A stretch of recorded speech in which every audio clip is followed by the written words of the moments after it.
The cameras were rolling on what seemed like another routine Family Feud taping when 74-year-old Frank Miller shuffled onto the stage wearing a simple security guard uniform that had seen better days. But what this quiet man was about to reveal would leave Steve Harvey speechless and prove that sometimes the greatest heroes hide behind the most ordinary uniforms. It was a Thursday afternoon at the Family Feud studios in Atlanta, and Steve Harvey was in his element. That perfectly tailored navy suit, contrasting sharply with the Miller family's modest appearance. The Miller clan from small-town Ohio was facing off against the Thompson family from Texas, and everything seemed set for another heartwarming episode about hard-working American families.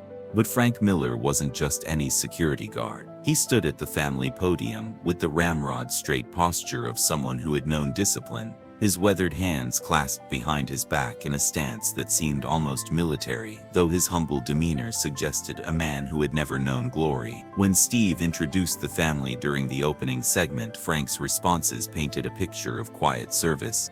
"So Frank," Steve had said during introductions, "tell us about your work." "Well, Mr. Steve," Frank had replied in his soft, measured voice that carried just a hint of authority, "I work security at a small shopping center. Been keeping folks safe for about 15 years now." 15 years? That's dedication, man. What did you do before that? Frank had paused, looking down at his worn security badge. "I was in the service for a while. Nothing special. Just did my time and came home." Steve noticed something in Frank's answer. It was humble in a way that suggested either modesty or something deeper. The phrase "nothing special" didn't quite match the military bearing Frank couldn't quite shake, even in civilian clothes. The game progressed normally for the first 2 rounds.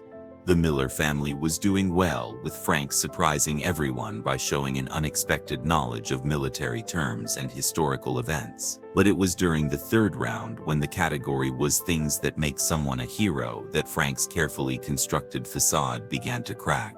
Steve asked the question, "Name something a hero might receive for their bravery." It was Frank's turn at the podium. He stepped forward slowly, his worn security shoes making crisp sounds on the studio floor. And for a moment his civilian slouch disappeared entirely, replaced by the bearing of a soldier. "A medal," Frank said quietly, but there was something in his voice, a weight, a knowledge, a history that made the simple answer feel profound. "A medal," Steve announced enthusiastically. "Good answer, Frank. Let's see how many people said medal." The board revealed it was the number 1 answer. The Miller family celebrated, but Steve noticed Frank wasn't sharing in their excitement. Instead, the old security guard was staring at the floor with an expression that seemed almost pained. "Frank, you okay there, buddy?" Steve asked, approaching the podium. That's when Frank looked up, and Steve saw something in his eyes that changed everything. Not the contentment of a security guard who had found peace in quiet service, but the complex burden of someone carrying memories too heavy for ordinary conversation. "Mr. Steve," Frank said, his voice barely audible, "can I tell you something about medals?" The studio fell quiet. There was something in Frank's tone that commanded attention. Something that suggested they were about to venture into territory far more serious than game show entertainment. "Of course, Frank. What's on your mind?" Frank took a deep breath, his shoulders straightening in a way that transformed his entire presence. "I said I knew nothing special about the service, but that wasn't exactly true." Steve's eyebrows raised. "How so?" "When I said I served for a while," Frank paused, his weathered hands gripping the podium. "It was Korea. 19. The audience leaned forward. Steve sensed they were approaching something significant, something that would transform this ordinary game show moment into something profound. "Korea," Steve repeated, walking closer to Frank. "Frank, that was serious business. Real war." Frank was quiet for a long moment. When he spoke, his voice carried the weight of memories he'd been keeping for 70 years. "Hill 255, Frank said simply. "February 14, 1953. Valentine's Day." Steve Harvey had hosted thousands of contestants, heard thousands of stories, but this was unlike anything he'd ever encountered. The way Frank spoke those words, the date, the hill number, it was clear they weren't just facts. They were coordinates to a moment that had defined a young man's life. "Frank," Steve said gently, "what happened on Hill?" Frank looked out at his family, then back at Steve. His daughter was leaning forward, hearing details she'd never been told. His grandson was staring with newfound respect at the grandfather he'd thought was just a simple security guard. "Chinese forces had our company surrounded," Frank began, his voice growing stronger with each word. 200 Chinese soldiers, 43 Americans. We were cut off for 6 days. No supplies, no reinforcements, no way out. The studio was completely silent. This wasn't game show content anymore. This was living history. On the 6th day, they made their final push. We were down to 11 men still fighting. I was a sergeant then, 21 years old, and I had to make a choice. Steve stopped moving entirely. "What choice, Frank?" "Leave the wounded behind and try to escape with the men who could still walk. Or," Frank's voice caught slightly, "or go back for them." "What did you do?" Frank straightened to his full height, and suddenly the security guard was gone, replaced entirely by the soldier he'd once been. "I went back 4 times, each time through enemy fire. 89 men made it off that hill alive because somebody decided that American soldiers don't get left behind." The studio erupted in gasps. Steve's mouth fell open. The Miller family was staring at Frank as if seeing him for the first time. 89 men, Steve repeated. "Frank, you saved 89 soldiers?" "I did what any soldier would do," Frank said quietly. But Steve was just getting started in understanding the magnitude of Frank's heroism. "Frank, what happened after Korea? Did the army recognize what you did?" Frank shifted uncomfortably. "There was some ceremony, some paperwork, nothing important." Steve's instincts told him there was much more to this story. "Frank, what kind of ceremony?" The old soldier looked at Steve with eyes that had seen too much and said too little for too long. "They gave me a medal, Mr. Steve. Said it was for going above and beyond." "What medal, Frank?" Frank was quiet for so long that Steve thought he might not answer. When he finally spoke, his voice was barely a whisper. "The Medal of Honor." The studio exploded. The audience gasped audibly. Steve's signature stop gesture went up as he processed what he'd just heard. The Miller family was staring at Frank in complete shock. "The Medal of Honor," Steve repeated, his voice rising. "Frank, you're a Medal of Honor recipient?" Frank nodded slowly, as if admitting to something he'd rather keep hidden.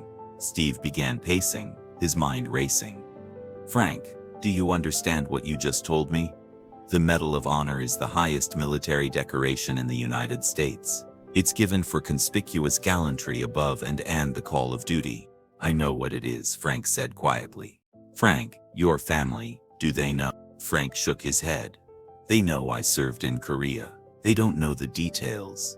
The cameras caught Steve's expression changing from amazement to something deeper, a recognition that he was standing in the presence of living history, of heroism so extraordinary that it had been hidden for 70 years behind a security guard's uniform.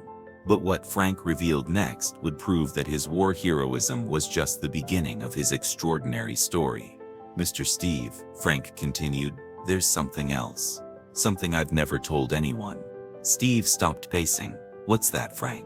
"After the war, I came home and tried to live a normal life. Got married, had kids, worked regular jobs. But I couldn't forget those men. The ones we saved, and the ones we could." Steve sensed they were approaching something even deeper. "For 50 years I've been tracking down the families of the soldiers who didn't make it home. Finding their children, their grandchildren, making sure they know their fathers died heroes." The studio was completely silent. Steve Harvey, who had made a career of quick wit and perfect timing, was speechless. "How many families, Frank?" 14 families across 7 states. I visit them every year on the anniversary. I tell them about their father's last days, how brave they were, how much they loved their families back home. Steve removed his Navy suit jacket and walked to Frank. Without a word, he draped it around the old soldier's shoulders. "Frank," Steve said, his voice thick with emotion, "you didn't just serve your country in Korea. You've been serving those families for 50 years. But Frank wasn't finished. The decades of silence were crumbling, and more of his story emerged. "There's one more thing, Mr. Steve. The reason I came on this show." Steve, still processing everything he'd learned, looked at Frank expectantly. "My grandson Tommy, he's been getting picked on at school. Kids saying his grandfather is just a security guard, nothing special. I thought, maybe if I won some money on your show, I'd take him somewhere nice, show him that ordinary people can do extraordinary things." Steve Harvey knelt down in front of Frank Miller, right there on the Family Feud stage, in front of millions of viewers. "Frank," Steve said, "your grandson doesn't need you to win money to prove you're extraordinary. He needs to know that his grandfather is a Medal of Honor recipient who saved 89 lives and has spent 50 years honoring the memory of fallen soldiers." The audience rose to their feet in a standing ovation that seemed to last forever. But Steve had one more surprise for Frank. "Ladies and gentlemen," Steve announced to the studio and television audience, "I'm going to do something I've never done before.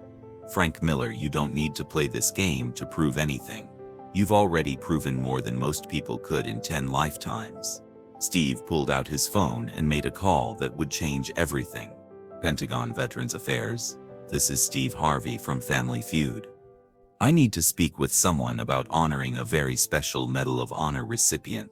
Within minutes, a representative from the Department of Veterans Affairs was on speakerphone, confirming what Frank had been too modest to emphasize. He was one of only 31 living Medal of Honor recipients, and his actions on Hill 255 were legendary among military historians. "Sergeant Miller," came the voice through the speakers, "your service record shows extraordinary valor. 89 soldiers owe their lives to your actions. You are what we call a soldier's soldier."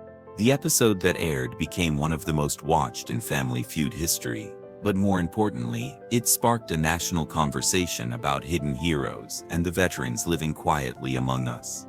Frank's story inspired the creation of the Hidden Heroes Foundation, which helps identify and honor veterans whose extraordinary service had gone recognized. Tommy Miller, Frank's grandson, became the foundation's youngest advocate, traveling with his grandfather to speak at schools about the heroes who walk among us every day.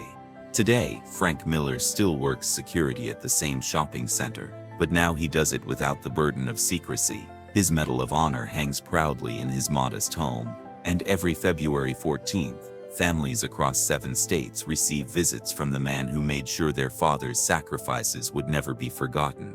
Steve Harvey often tells the story of Frank Miller when he speaks about unexpected heroism. "I thought I was meeting a security guard," Steve says. "Instead, I met one of America's greatest living heroes, wearing a uniform he'd earned through service most of us can't imagine." The jacket Steve gave Frank that day hangs next to his Medal of Honor. But more importantly, it represents something profound: the idea that heroism often comes disguised as ordinary service. That the greatest among us often ask us the least recognition, and that sometimes the most powerful person in the room is the one who never mentions his power at all. Frank Miller proved that heroes don't always wear capes or carry weapons. Sometimes they wear security guard uniforms, keep quiet about their medals, and spend 50 years making sure the world remembers the soldiers who didn't come home.